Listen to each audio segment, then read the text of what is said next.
Today on Inside Utah Politics, we are highlighting the race in Utah's 2nd Congressional District.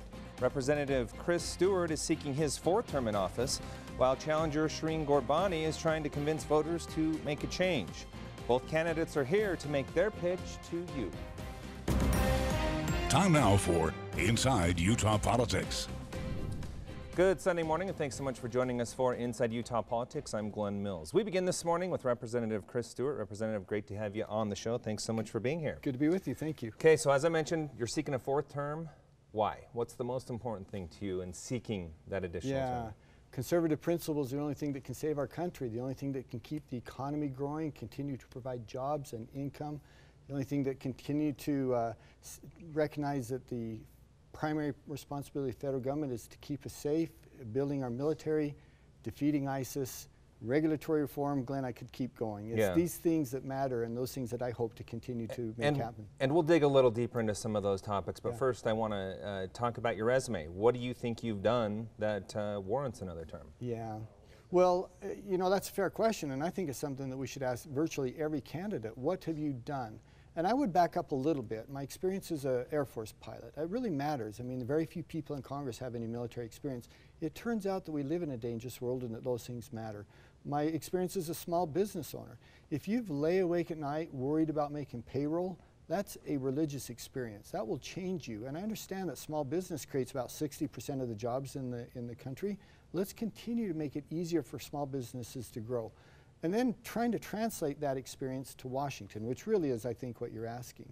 And I've done, frankly, I've done very good at that. I mean, look at my, my position on the Intelligence Committee, being a leader there.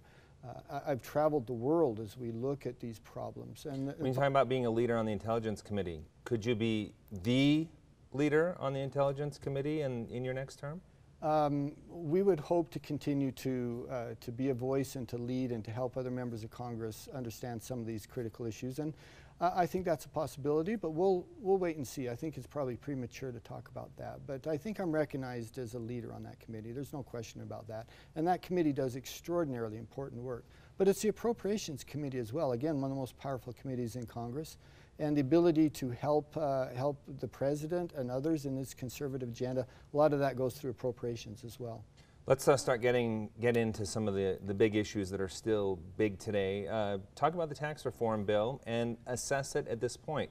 Has it done what you said it would do when you passed it? No question about it. You know, I held a town hall meeting last night, and it was so fun to talk about this because we told the American people, give us this tax reform, and this is what will happen. And we've seen that verified now, 4.1% economic growth in the last quarter. It's been a generation since we saw something like that. That is good news for everyone. Some of the lowest unemployment we've seen in generations and the lowest ever recorded for minorities, for African Americans and for Hispanics. We're very, very proud of that. And a lot of people say, well, Chris, what difference does it make if the economy is growing at 4.1% versus 1.8%, which is what it averaged during the Obama administration? Every 1% growth in GDP means upward pressure on wages, $7,000 a year for an average family of 4 in Utah. That's really important for folks. You're saying that we're seeing that wage growth right now in the state of Utah? Oh, no. Because I think a lot of families might say, well, I don't feel that way. Oh, I tell you, I haven't talked to very many who feel that way, and maybe there are a few exceptions, but if there are, they are extraordinarily rare. For one thing, the tax reform itself. So just to be clear, you talk to families who tell you that they are experiencing wage growth? Oh, no question about it, all the time. Business owners, employees, my own family, for heaven's sakes. My son's working his way through college. He was one of those who got a $1,000 bonus he didn't expect. He also got an increase in his hourly wage. You talk to people who work for SkyWest. If you talk to people who have electrical bills, which is virtually all of us, and having the rate decrease because of tax reform, if you talk to people who work for a small business who they've said to them, we're going to increase your salary from $9 an hour to $13 an hour, and the reason is because of tax reform. Hundreds, thousands of people have experienced that in Utah. Let's go back to your experience on the Intelligence Committee. You and your Republican colleagues have closed the investigation into Russian meddling. Yeah. You've said all along Russia interfered with our election. We have since heard from their own president that he wanted President Trump to run. Is that reason to reopen this investigation and look more at some of the smoke that we're seeing come up? Well, if you trust Vladimir Putin, it would be. But of course, so you don't? Well, of course not. So in saying that, you don't necessarily trust that he was telling the truth? He didn't mean that at all.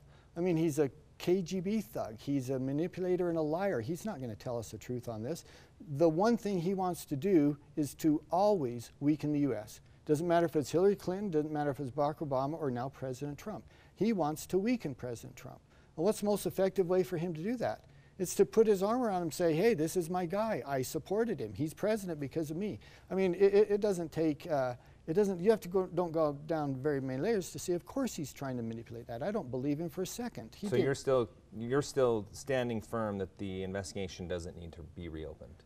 If we found, and I've always said this, if we found evidence, meaningful evidence that would require us to ask additional questions, we would do that. But we haven't seen anything like that at this point. Let's talk health care. You and your colleagues in the House had enough votes to overturn the Affordable Care Act. Didn't happen in the Senate. Yeah. Where do we go from here? Because there were things from the Affordable Care Act that Republicans liked, as far as no discrimination for pre-existing conditions, keep your kids on there till 26.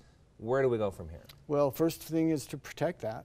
And by the way, both of those things you just said were originally Republican ideas. I don't know a single person in Washington, D.C. or in Utah who wants to get rid of this requirement that you be protected from pre-existing conditions. We can't have people lay awake at night thinking, what am I going to do? I can't buy insurance. By the way, as a father of 6 kids, I'm grateful that my children can stay on our health care until age 26. That's been a real benefit to me and my family. Once again, a Republican proposal that goes back about 20 years.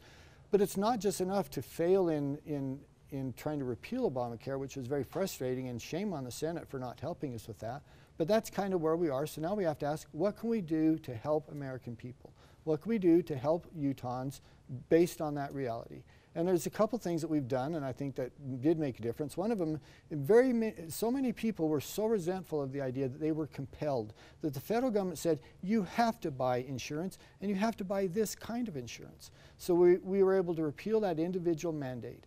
We were able to redesign the health plan so that you could have cheaper options. Some people want to have a high deductible. They're healthy, they're young, and it's much less expensive for them, and we allowed them to have options like that. We repealed the mandate that subsidized the health insurance companies to the tunes of billions of dollars a year. That was important as well. So until we can repeal and replace, and by the way, we have to replace it with something better, there's still some other things we can do that will help people, and we've tried to do that. All right, there are so many more questions I'd like to ask you, but unfortunately our time has come up. You can learn more about your campaign at stewartforutah.com. Appreciate your time. Thanks so much. Thank you. It's a pleasure. You bet. Stay with us. We'll be checking in with challenger Shireen Gorbani right after the break.